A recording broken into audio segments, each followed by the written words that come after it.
ಈ ಬಾರಿ ನೀವು ಅಕ್ಕಿ ತಗೊಳಕ್ ಹೋದಾಗ 15 ಕೆಜಿ ಒಬ್ರಿಗೆ ಅಕ್ಕಿ ಸಿಗ್ತಾ ಇದೆ. ಸೊ 15 ಕೆಜಿ ಅಕ್ಕಿಯನ್ನ ಯಾಕೆ ಕೊಡ್ತಾ ಇದಾರೆ? ಅವ್ರು ಕೊಡ್ಬೇಕಾಗಿರೋದು ನಮಗೆ 10 ಕೆಜಿ ಅಲ್ವಾ? ಅಂದ್ರೆ ಕೇಂದ್ರ ಸರ್ಕಾರ 5 ಕೆಜಿ ಕೊಡ್ತಾ ಇದೆ, ರಾಜ್ಯ ಸರ್ಕಾರ 5 ಕೆಜಿ ಕೊಡ್ಬೇಕು. ಯಾಕಂದ್ರೆ ಅವ್ರು ಹೇಳಿದ್ರು ನಾವಿನ್ ಮುಂದೆ ದುಡ್ಡು ಹಾಕೋದಿಲ್ಲ, ಅಕ್ಕಿ ಸಿಕ್ಕಿದೆ ಕೇಂದ್ರದಿಂದ 28 ರೂಪಾಯಿ ಕೆಜಿಗೆ ನಾವು ಪರ್ಚೇಸ್ ಮಾಡಿದೀವಿ, ಸೊ ಕೊಡ್ತೀವಿ ಅಂತ. ಅದ್ರ ಬಗ್ಗೆ ನಾನು ನಿಮಗೆ ತಿಳಿಸಿದ್ದೆ. ಸೊ ಅದೇ ತರನಾಗಿ ಅವ್ರು ನಮಗೆ 10 ಕೆಜಿ ಕೊಡ್ಬೇಕಲ್ಲ. 15 ಕೆಜಿ ಯಾಕೆ ಅಂತಂದ್ರೆ ನೋಡಿ, ಅದ್ರ ಬಗ್ಗೆ ಸ್ಕ್ರೀನ್ ನೋಡ್ತಾ ಇರ್ಬೋದು. ಸೊ ಏನಪ್ಪಾ ಅಂದ್ರೆ ನಮಗೆ ಅವರು ಫೆಬ್ರವರಿದಿಂದ ಕೌಂಟ್ ಮಾಡಿದ್ದಾರೆ. ಫೆಬ್ರವರಿದು ಕೂಡ ದುಡ್ಡನ್ನ ಹಾಕಲ್ಲ ನಾವು.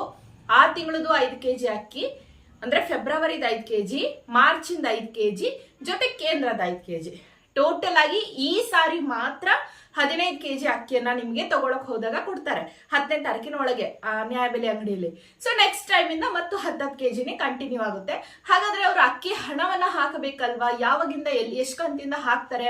ಹಾಕೋದೇ ಇಲ್ವಾ ಅಂತ ಕೇಳಿದ್ರೆ ಖಂಡಿತ ಹಾಕ್ತಾರೆ. ಸೊ ಅದನ್ನ ಈಗ ಹಾಕ್ಲಿಕ್ಕೆ ಶುರು ಮಾಡಿದ್ದಾರೆ, ಬಟ್ ಒಂದೇ ಸರಿ ಹಾಕ್ತಾ ಇಲ್ಲ. ಅಕ್ಟೋಬರ್ ತಿಂಗಳನ್ನ 1 ತಿಂಗಳು ಮಾಡಿದ್ರು, ಈ ರೀತಿಯಾಗಿ ನಡೆಸ್ತಾ ಇದ್ದಾರೆ. ಸೊ ಅವ್ರು ನಮಗೆ 3 ತಿಂಗಳದ್ ಕೊಡ್ಬೇಕು, ಈಗ 1 ತಿಂಗಳದ್ ಕೊಟ್ಟಿದ್ದಾರೆ ಅಕ್ಟೋಬರ್ದು.